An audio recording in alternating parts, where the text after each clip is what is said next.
Hello and welcome to the news at 5 live on Channels Television. I'm Dominic Iwiwu and these are the stories and reports we're tracking at the moment. The atmosphere is one of profound reverence at this year's Armed Forces Celebration Remembrance Day. In a solemn display of national gratitude, the Vice President, the President of the Senate, the Minister of Defense and other high-ranking dignitaries gather to pay their respects and recognize the selfless devotion of our fallen heroes. First to lay the wreath was the Vice President, followed by the Senate President, the Speaker, House of Representatives, Abbas Tajuddin, represented by the Deputy Speaker, Benjamin Kalu, and Chief Justice of Nigeria, Kudirat Kekere-Eko. The Vice President also released the white pigeons in commemoration of the annual event. This year's occasion has been intentionally redesigned as a celebration of their lives, of the nation yet again stands still to honor the courage, sacrifice and the ultimate price of patriotism paid by the men and women who laid down their lives in service.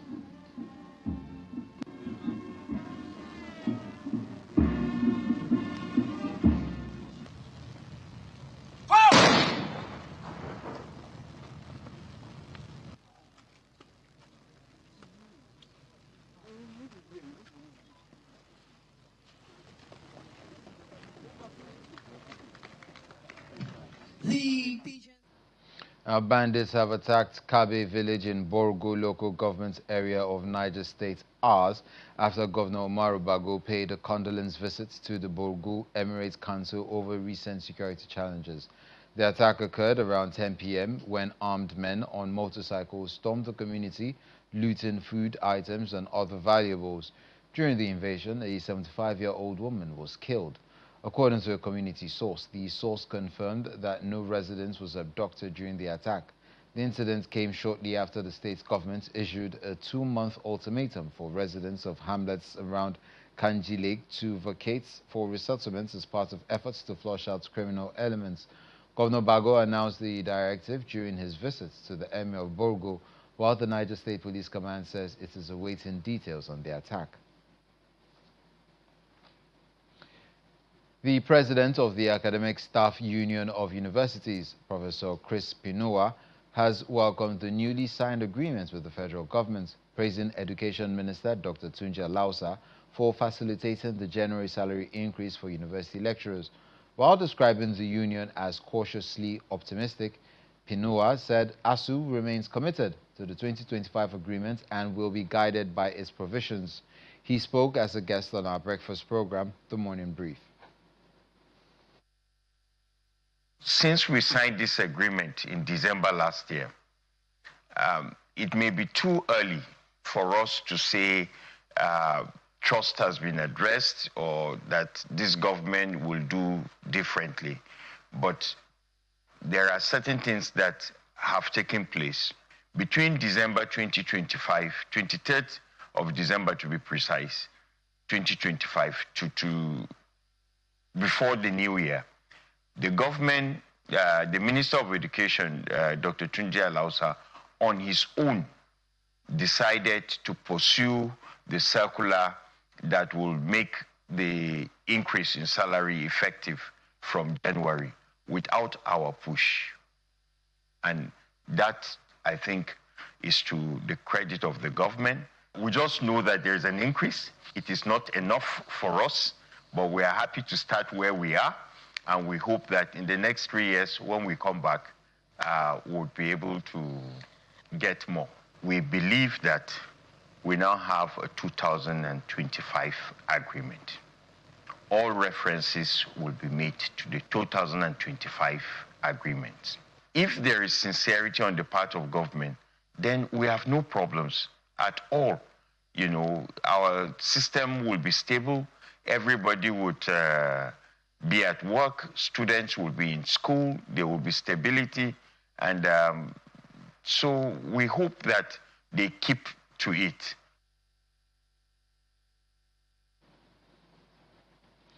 And now to legal issues, Justice Hamza Muazu of the Federal Capital Territory High Court Abuja has fixed January 19 to hear an alleged defamatory suit instituted by the Nasarawa State Governor Abdullahi Sule against the Vice-Chancellor of the University of Nkor Gboko, Benue State, Professor Zachary Gundu. This follows an appeal by the council for Governor Sule, who asked for time to respond to the 3 applications raised by the Vice-Chancellor. The governor is seeking 100 billion naira as damages over alleged defamatory statements made by the Vice-Chancellor on 10th of July 2025, accusing the governor of providing a haven to Fulani headsmen who launched attacks on Benue communities. At the day's proceeding, counsel for the defendant, Sebastian Hon, opposed to the adjournment on grounds that the prosecution had ample time to respond to the applications as it was filed since November last year. He also applied to withdraw 2 of the applications. To clear the path for the matter to go on, Justice Hamza Muazu subsequently adjourned the case to January 19 for hearing of the substantive suit.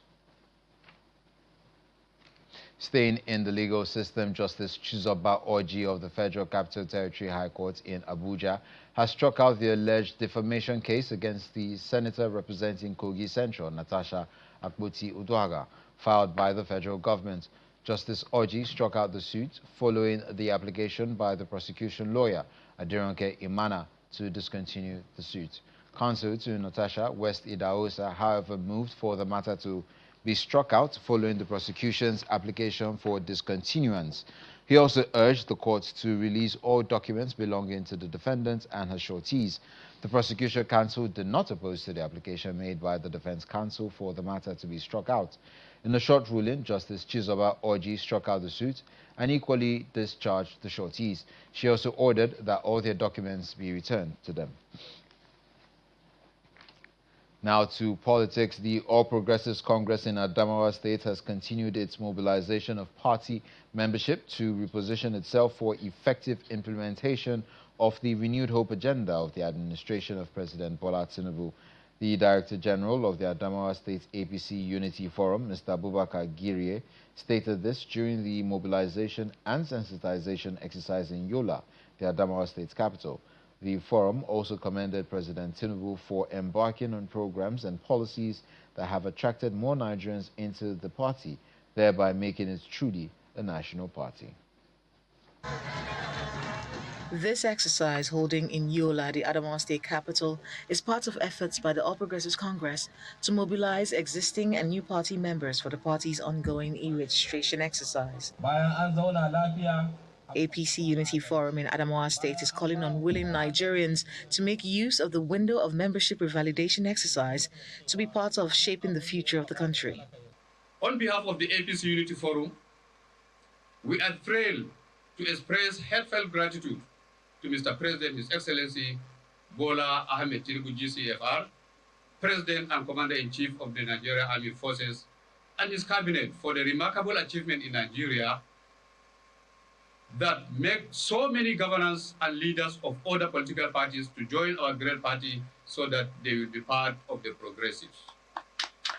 The executive director in charge of planning and design at the Chad Basin Development Authority urges the people of Adamawa State to unite and continue to support the administration of President Bola Tinubu to strengthen the APC in the state. We, as a formidable force under the APC, we want to let our members, our leaders, and the entire nation know that we are committed to supporting President Tinubu achieve his renewed hope mandate across the state, the local government, and the wards of Adamawa State. This is a priority, and it is the #1 responsibility of this forum.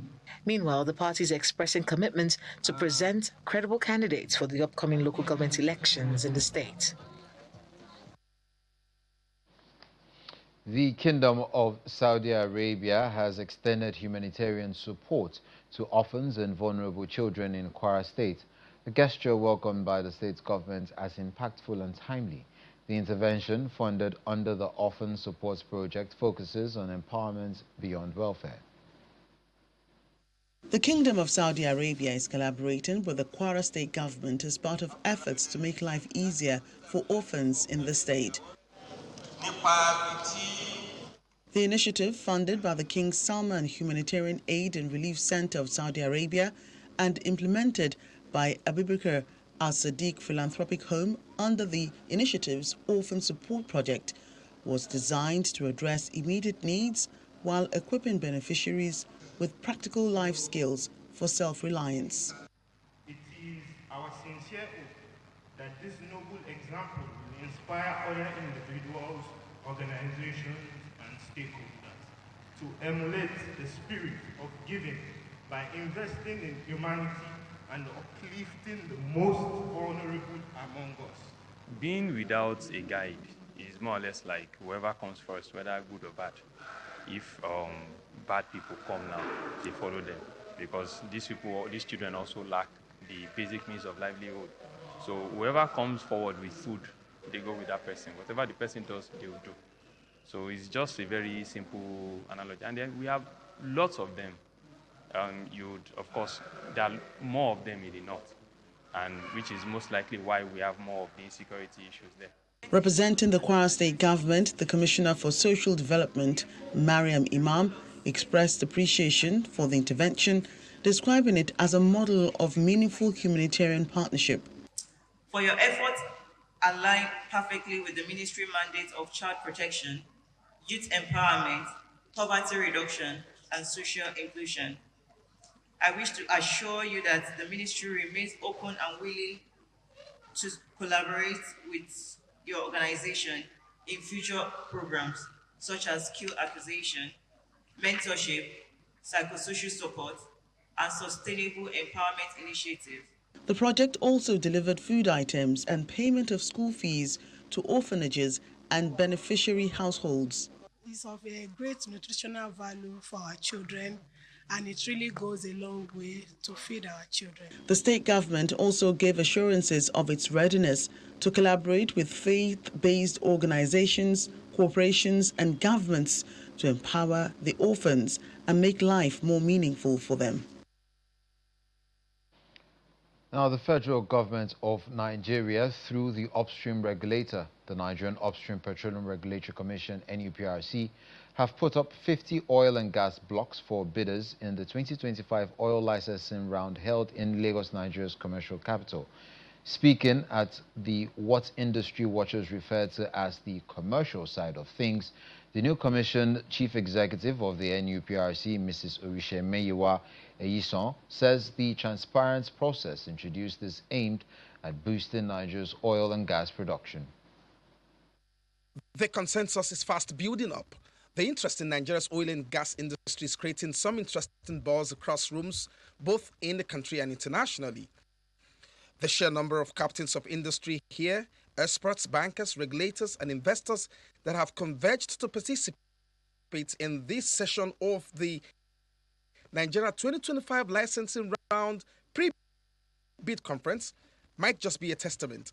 What I've discovered in my over 2 years as minister is that some people have had licenses for 20 years, and they're very proud, going around the world with the nicest suits and say, look, I have, a license, that had no value to their lives and to the Nigerian economy. But these licenses belong to the federal government of Nigeria. So I want to say from the beginning that, look, these licenses shouldn't be status symbols for people to say, I have a license. No, that era should be gone and gone forever in Nigeria. For the 2025 oil licensing round, the federal government is putting on the table 50 oil and gas blocks, cutting across diverse terrains and basins. In these onshore blocks in the Anambra Basin, 4 onshore blocks in the Benue Frontier Basin, another 4 onshore blocks in the Chad Basin, 18 shallow water blocks in the Niger Delta Basin, 1 offshore block in the Benin Frontier, and 1 deep offshore block in the Niger Delta Basin, 50 of them in total. It's not going to be business as usual under the new commission's chief executive. Please listen. One of the things that we have taken into cognizance is the feedback from the prior bidding processes. We have refined the considerations, the technical and the commercial considerations to enable final award. We are looking for technically competent operators to work our assets. We have also tweaked a number of the fees that bidders will be expected to pay prior to first oil. Part of the strict guidelines for you as an entity or as a consortium to win a bid is a combination of financial capacity and competence. You cannot submit more than 2 bids. Your work program, or what you can describe as show workings, is enforceable. Bid must come with a bank guarantee and not an insurance company. Partial revocation is possible in the terms of non-active participatory member and more. VIA has prescribed certain, steps to be taken, which, the NUPRC is adhering to. But those potential winners also have obligation. The era of you taking these assets and keeping them as status symbols is over. If you don't drill in line with your work program that is approved by NUPRC, the law will be applied on the basis of the provisions of the law that says drill or drop. The 2026 oil and gas bid round will also commence shortly after the 2025 progresses. Olu Phillips, Channels Television News. You're watching the news at 5 live on Channels Television. Still ahead in the world of business, we'll bring you reactions to the new tax law. That's just in a bit. Stay with us. Welcome back. Governor Hyacinth Alia of Benue State has tasked residents of Ogioma community, the host community, for the first national food city complex, a federal government-partnered investment on food security to ensure safety for foreign investors and the facilities to support economic development. He made the call during the official handing over of 34,000 hectares of land to investors through the Executive Secretary, Benue Investments Promotion Agency, who led the delegation to the construction of a 13.5-kilometer access road into the complex. All roads lead to Ogioma community in Akpa district of Otukpo local government area of Benue State, the host community for the federal government-backed National Food City Complex. The delegation from the Benue State government and the consortium are received by the community leaders, including traditional rulers and chiefs from Ogioma. The Executive Secretary, Benue Investment Promotion Agency, who is representing Governor Hyacinth Alia, delivers his charge to the host community on safety of all foreign workers and their interests. Because most especially the people who are coming are foreigners, right? His Excellency will not be here, but because you are here, he believes that he is here. So he's asked me to, tell you that he wants you to provide security, assurances and security to the people to make them comfortable to do the work that they are coming here to do. Do I have the assurances to provide to His Excellency that you are going to protect the people? Speaking on behalf of the investor, the project operations manager lists out health, education and transport investment as part of initiatives to support the community. We will do our best, not only in investment,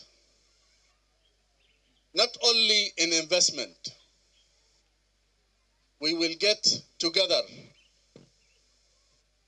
healthcare, education. Do we have a clinic here for this community? Yes. We have. We will make it hospital. Do we have secondary school? Not yet. We will get. And what you think of the dream, with time and everything goes smooth, you will see surprising. For the youth and the children and our fathers.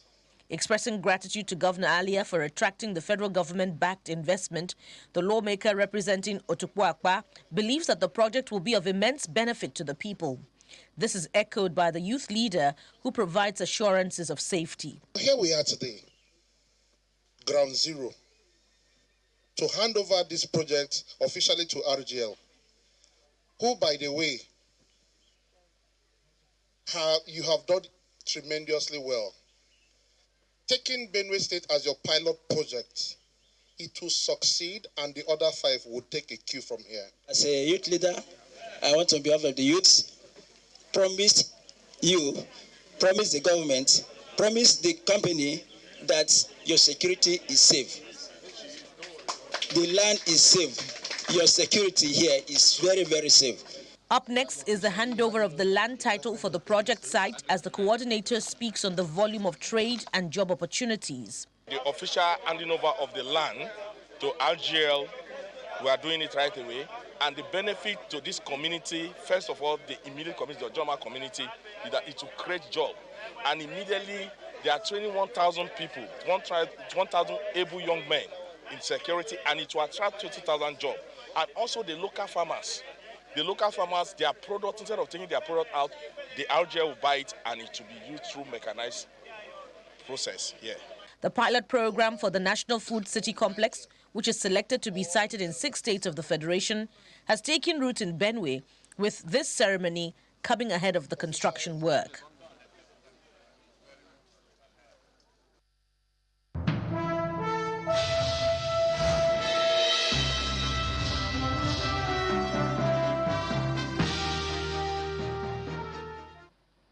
And on business news, the Niger Revenue Service has dismissed reports claiming that a new value-added tax has been imposed on banking services, describing such claims as incorrect and misleading. In a statement issued on Thursday, the agency clarified that VAT has always applied to banking services, including electronic money transfers, fees and commissions, and was not newly introduced under the Nigerian Tax Act. Nigeria Revenue Service urges the public and all stakeholders to ignore misinformation and rely solely on its official communications for accurate, authoritative and up-to-date tax information. Following the confirmation by the National Revenue Service that a 7.5% value-added tax will apply to all mobile banking fees from January 19, 2026, concerns are mounting over public awareness and clarity around the policy. The Chief Executive Officer of Phillips and Samuel Limited, Mr. Olu Akomu, says the regulator must do more to properly enlighten the public on the scope, implications and implementation of the tax to avoid confusion and misinformation among users.